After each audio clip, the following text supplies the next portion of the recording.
Hello friends, welcome back to my channel.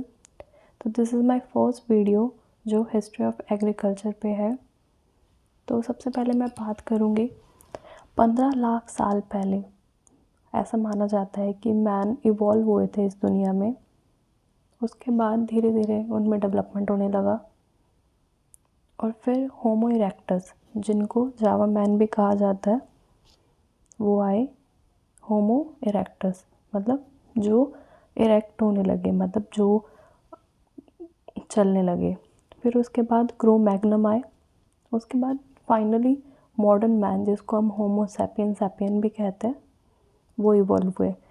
तो ये first time evolve हुए थे अफ्रीका में और वो साल था 35,000 ईयर्स एगो। तो आप देख सकते हो कि इनिशियली मैन जब यहाँ पे इस दुनिया में उनकी एग्जिस्टेंस सबसे पहले पता चली थी, वहाँ से उनको कितना टाइम लग गया मॉडर्न मैन, जिसको हम होमो सैपियन सैपियन भी कहते हैं, वहाँ तक आने में। फिर उसके बाद हमें पढ़ना है कि एग्रीकल्चर की हिस्ट्री क्या है। तो 8700 से 7700 before Christ animals, modern man ने क्या करने लगे, शीप एंड गोट को एज अ पेट यूज़ करने लगे। बट फर्स्ट एनिमल पेट जो था वो डॉग था। उसके बाद कल्टीवेशन ऑफ क्रॉप्स भी करने लगे। वो कब स्टार्ट हुआ, 7500 BC। एग्रीकल्चर दो वर्ड से मिलके बना है, दैट इज़ एग्रिक, एगर एंड कल्चरा। एगर का मतलब है सॉइल एंड कल्चरा का मतलब है कल्टीवेशन। तो सॉइल के कल्टीवेशन को ही क्या कहते हैं, एग्रीकल्चर। ये लैटिन वर्ड्स है। उसके बाद ये क्वेश्चन बहुत बार पूछा जाता है कि एग्रीकल्चर जिन वर्ड से मिलके बना है उनका ओरिजिन क्या है, दैट इज़ लैटिन। उसके बाद आयरन जब एग्रीकल्चर में यूज़ होने लगा तो इट रिवोल्यूशनाइज्ड द एग्रीकल्चर।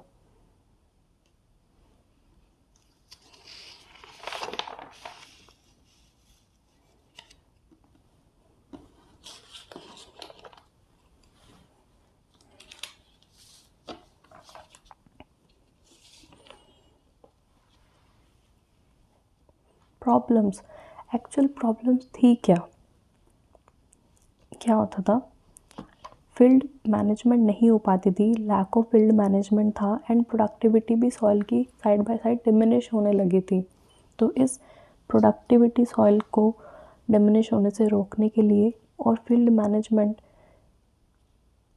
की नॉलेज के बिना तो ये प्रॉब्लम अराइज होने लगी।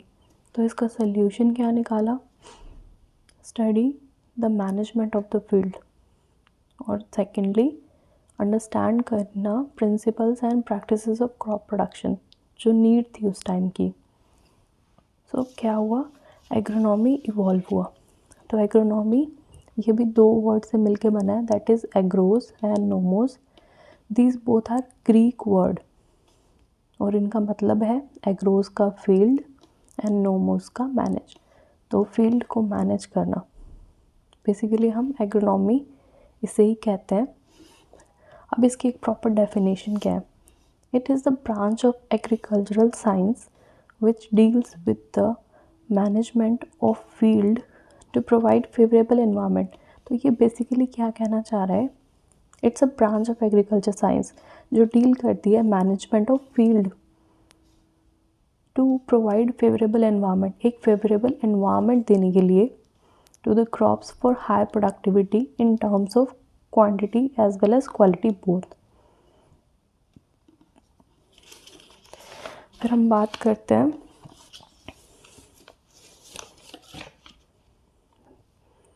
Father of agronomy. Father of agronomy किसे कहा जाता है, दैट इज़ पीटर डी क्रिसेंसी।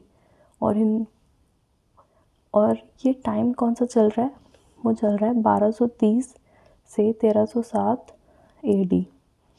इनकी बुक थी, वो बहुत फेमस बुक है जिसके बारे में बहुत बार क्वेश्चन भी आ जाता है, दैट इज़ ओपस रूरालियम कामोदरम।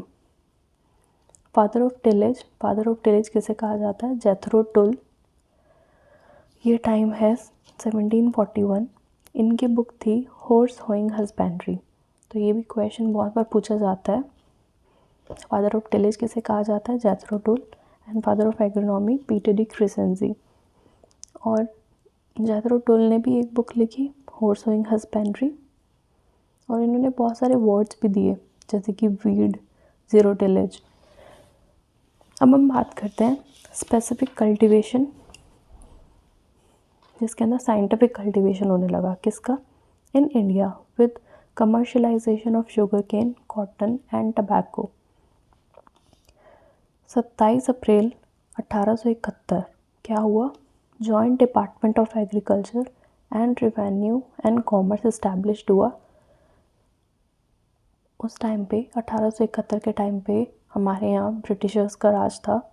तो उस टाइम पे लॉर्ड मायो जो थे, उन्होंने क्या किया? Joint department of agriculture, revenue and commerce establish किया। उसके बाद ड्यू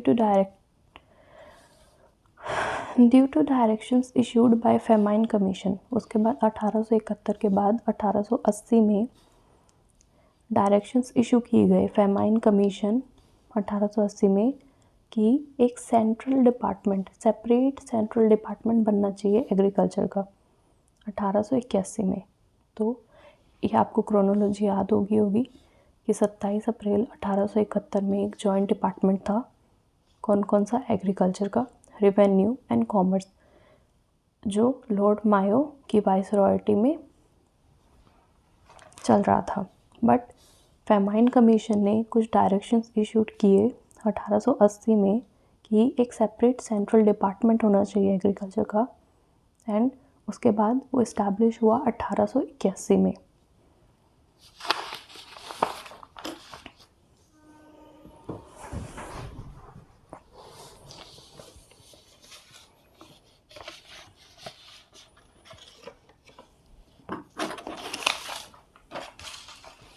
IRI, अब आपने IRI के बारे में तो सुना ही होगा, that is Indian agricultural research institute, जो न्यू दिल्ली में इस्टेब्लिश्ड है। बट इसकी हिस्ट्री के बारे में भी हमें पता होना चाहिए। सबसे पहले इनिशियली वो एक इम्पीरियल एग्रीकल्चरल रिसर्च इंस्टीट्यूट था। इम्पीरियल बोले तो ब्रिटिशर्स का राज था, तो इसलिए इम्पीरियल एग्रीकल्चर रिसर्च इंस्टीट्यूट। ये कब इस्टेब्लिश्ड हुआ? 1905, दैट इज़ 1905। कहाँ पे? पूसा, बिहार में। पहले सेपरेशन नहीं हुआ था, तो ये बंगाल का पार्ट था, बट अगर हम राइट नाउ इसकी लोकेशन देखें तो ये बिहार का पार्ट है, under viceroyalty of Lord कुर्जोन। Lord कुर्जोन की वाइसरॉयल्टी में IRI, that is imperial agriculture research institute established हुआ। 1905 में इस्टेब्लिश्ड हुआ। फिर 1934 में उसकी बिल्डिंग डैमेज हो गई। क्यों? क्योंकि अर्थक्वेक आ गया तो वहाँ से उसे शिफ्ट करना पड़ा। तो 1936 में IRI shifted to New Delhi, जो हम प्रेजेंट लोकेशन हम जानते हैं।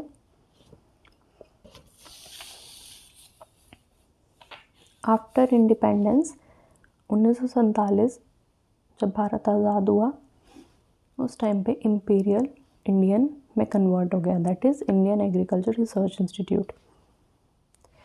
इन 1958 IRI को एक डीम्ड यूनिवर्सिटी का भी दर्जा मिल गया। फिर हम बात करते हैं ICAR, that is Indian Council of agricultural research. But वही बात है कि ये सबसे पहले एक रॉयल कमीशन ऑन एग्रीकल्चर बैठी 1926 में। उन्होंने एक रिपोर्ट तैयार की और वो सबमिट की 1928 में, और फिर क्या बन गया? Imperial council of agricultural research. अब एक ऐसी काउंसिल बनाना चाहते थे जो एग्रीकल्चर रिसर्च के लिए हो स्पेसिफिकली। तो ये काउंसिल बन गई, और ये डेट बहुत इम्पॉर्टेंट है, 16 जुलाई 1929, दैट इज़ 16 जुलाई 1929। और इसके सबसे फर्स्ट प्रेसिडेंट थे मिस्टर हबीबुल्ला, और जो फर्स्ट सेक्रेटरी थी that is SA Hydari.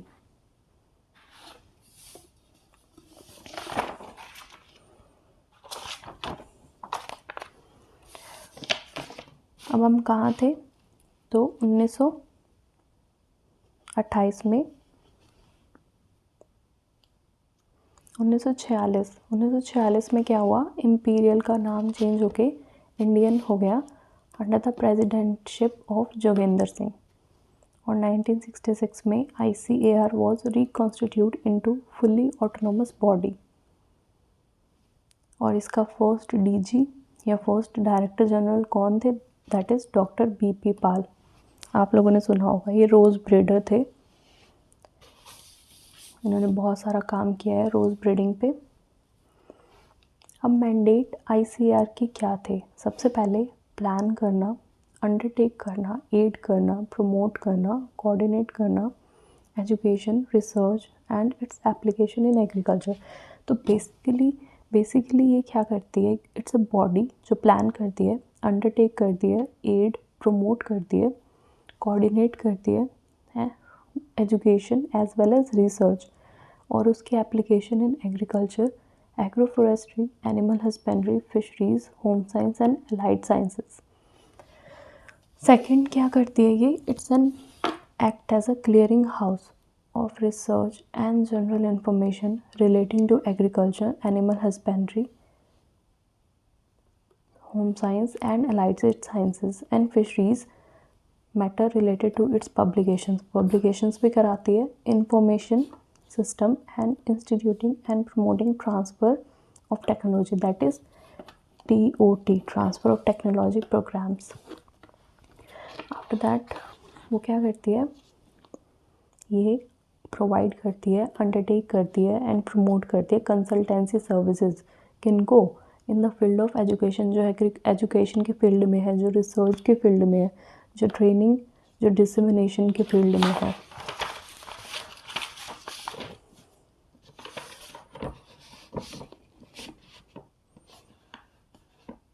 Of information in agriculture side by side allied sciences, जैसे कि एग्रो फॉरेस्ट्री है, एनिमल हस्बेंड्री है, फिशरीज़ है, होम साइंसेज है एंड अलाइड साइंसेज है। और इसका fourth mandate is to look into the problems relating to broader areas का sense rural development concerning agriculture including post harvest technology. Post harvest technologies, अगर आपका produce, अगर किसी फार्मर का प्रोड्यूस हो गया है, हार्वेस्ट हो गया है, उसके बाद की टेक्नोलॉजी, उसको कैसे फाइनल प्रोडक्ट तक लेके जाना, that is post harvest technology. By developing cooperative programmes with other organisations, कौन कौन सी, that is Indian Council of Social Sciences, CSIR, BARC, पामा Atomic Research Centre and other universities. तो बेसिकली ये था हमारा आज का टोटल हिस्ट्री ऑफ एग्रीकल्चर। तो हम फिर मिलेंगे दोस्तों, बाय बाय।